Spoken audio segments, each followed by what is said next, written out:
So the best time to do a cat's nails is after they've had a meal and they're a little sleepy and loungy. Dove, we're going to do your nails. Hope I haven't waited too long. We're going to show you where my setup is. I pulled this little outdoor mat away from the window, away from the door, and I've got one of their cat beds set up. I've got the Dremel set up here. It's a nice little Dremel. It is very comfortable and easy to use. The head that I'm using is a very fine sanding block, and you want to make sure that you only use fine because rougher will bounce off of them, cause too much vibration. I also use it on a very low speed, so 1.5. The easiest thing to do is to test it on yourself, and if you feel too much vibration, you know that they're not going to like it. Very easy to turn on and off. So now it's time to get our little victim.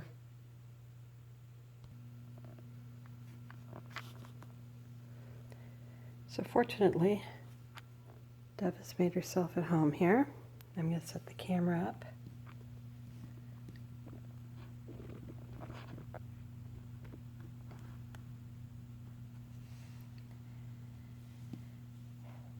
And it's actually easier if she's facing the other way because the way the rotation is on the Dremel.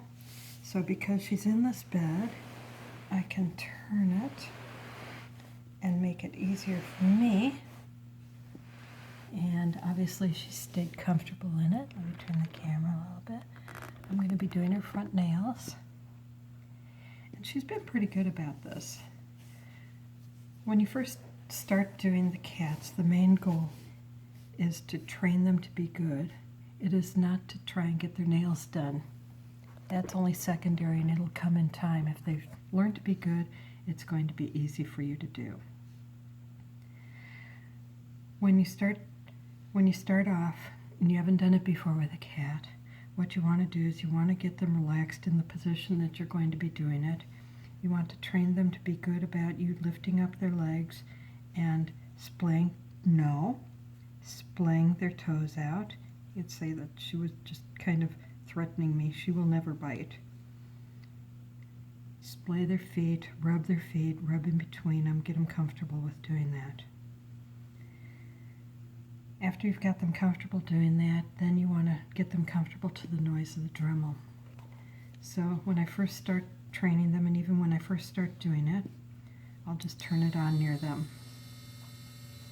If they haven't had this done before and haven't learned to be good about it, then the next step that you might do is to just use it on your own nails a little bit so they hear the difference in sound that it's going to make.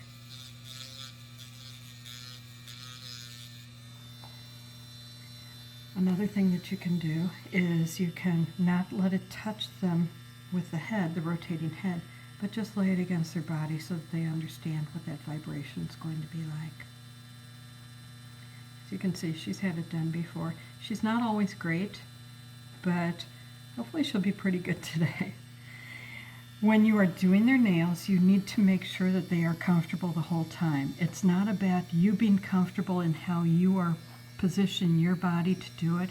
It's that they are comfortable. If they start to jerk or move, a lot of times it's because you're trying to angle them so that it's comfortable for you, and you're going to get resistance, and then you're going to get them so that they won't let you do it. So what I'm going to do here is, sometimes I do her paws in different angles. Right now, the way that she's set up, no. I think I'm just going to do it out in front of her, like this. Like I said, she's had it done before. You want to make sure that the cord is not going to get in the way. You want to make sure no hair gets in the way. She hasn't had her nails done in a little while, so they're longer. They haven't been done for 2 weeks. I usually do them once a week. If it's a cat that has a lot of hair or a dog that has a lot of hair, you want to trim that hair back. It's going to make it easier. It's not going to get caught up. And you keep your thumb on top of the nail to lessen the vibration.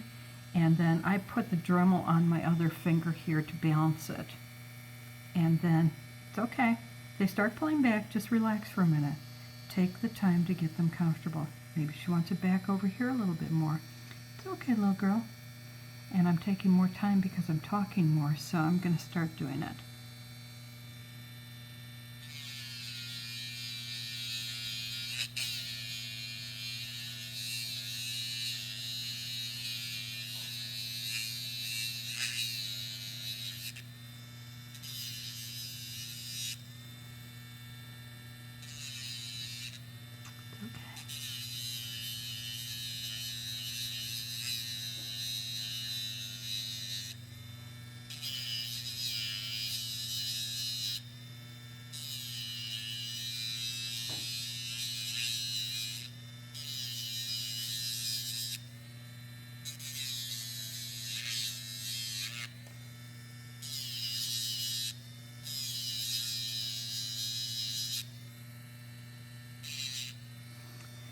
Okay, she's starting to move. She's a little uncomfortable.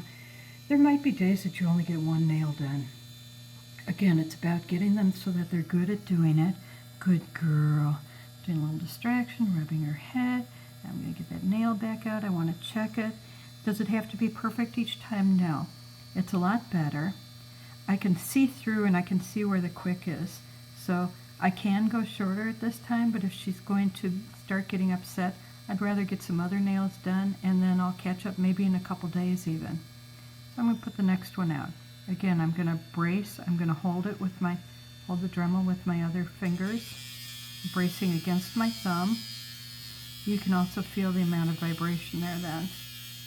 Again, I run it on a low speed because it causes less vibration. If you hear a lot of noise, then it's vibrating too much and they're going to be reactive to it. And she's being very good. She's letting me just hold it on here, and this is a pretty long one. And you do have to take a little bit longer because it is a fine grit. I'm going to just round it off. Again, I'm holding my hand on the other hand to steady it. I'm going to round these off a little bit.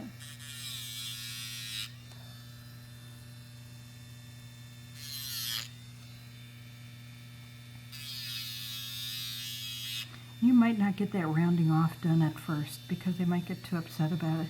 Now, I feel like her legs should be extended forward a little bit more to keep her comfortable. And here we go.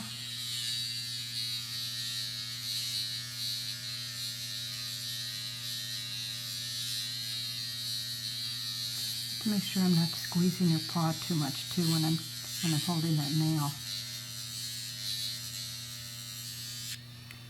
The tendency is to try to restrain them to get it done. You don't want to do that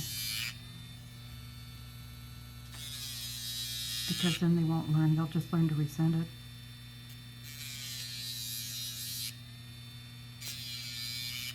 That's pretty good. It's not perfect. That's fine. I'm going to change the way I'm holding the Dremel in my hand to get this one. Again, I'm leaning way over to her. I'm not bringing her up to me. Oop, it's okay. It's okay. It's okay. Sometimes all you have to do is just talk to him for a second, get him to relax. If she kept resisting, I would just stop. I might try again in another 15 seconds, but if she's done for the day, then she's done for the day. Good girl. Good girl. But if she just listens to me and is fine about it, then we can continue. The dew claws are kind of harder to do because you have to bend way over and hold it at a little bit different angle. This one I'm just going to round off today. Okay, so now we have to get the other side. So I'm going to turn it off. We're going to try and keep everything nice and calm and relaxed. And I'm going to change her position so that I can get to that, which means I am going to actually turn her over. There you go, good girl. And how she lay is fine for me. I'm just going to turn her a little bit here. And I'm going to get set. She's just staying there on her own now, so she's comfortable. And she might hesitate at first. I think I'm going to have to keep the angle out on her leg, the way that the rest of her body is right now. And I'm just going to try and keep her relaxed. Now I'm just cradling her leg. I'm not picking up her shoulder or anything like that at this point. I'm going to come down to her and get my thumb up on that nail. Good girl. She's a good girl. She knows the difference when I'm talking for the camera and when I'm just talking to her. So then she relaxes. Again, I'm not turning her paws over. It's staying in the same angle that she was in. And that's why I'm not getting resistance. Okay, we get a little bit wake. Good girl. Yeah, that's a good girl.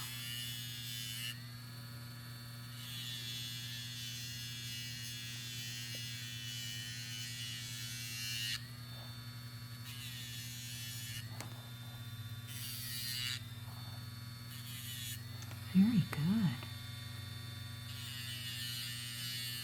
2 more. Deep claw is going to be really difficult at this angle. I'm almost going to have to do a headstand to do it. So when I get everything set up, part of what I also have set up, good girl. I felt a little pull there, so I'm going to talk to her. Good. And then I also use magnifying glasses so that I can see where the quick is. I never do it when I've got a time, when I'm doing it in a time frame, because you have to do it in their time frame. If they don't want to do it today, you're not going to do it today, or you're going to train them to be bad. So if I got something else to do right now, I should go do that. Oh, I hear you.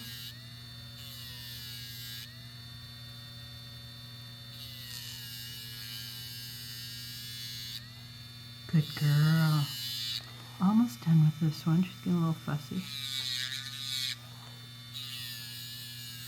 I actually did her back nails a little while ago. I started to make a video on that. Kind of flubbing it up. I didn't like the angle of it, so we got those done earlier. Okay, now let's see if I can get the angle for that dew claw. Good girl. Now she's pulling down on my fingers. Okay, I'm not going to change her body position too much. I have to change mine.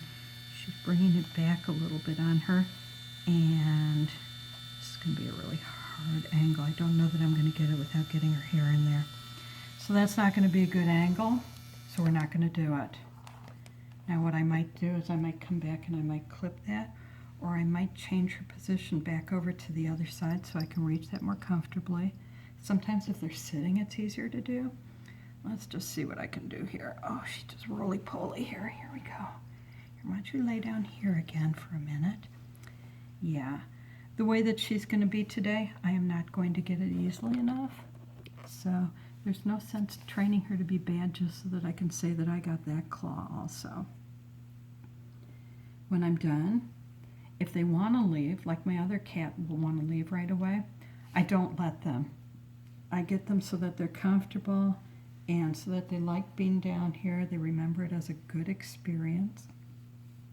And if they're resisting, I will do this until they stop resisting, and then I'll just take my hands off of them. Such a good girl. Yeah, you are. You're a little movie star, aren't you? Yeah.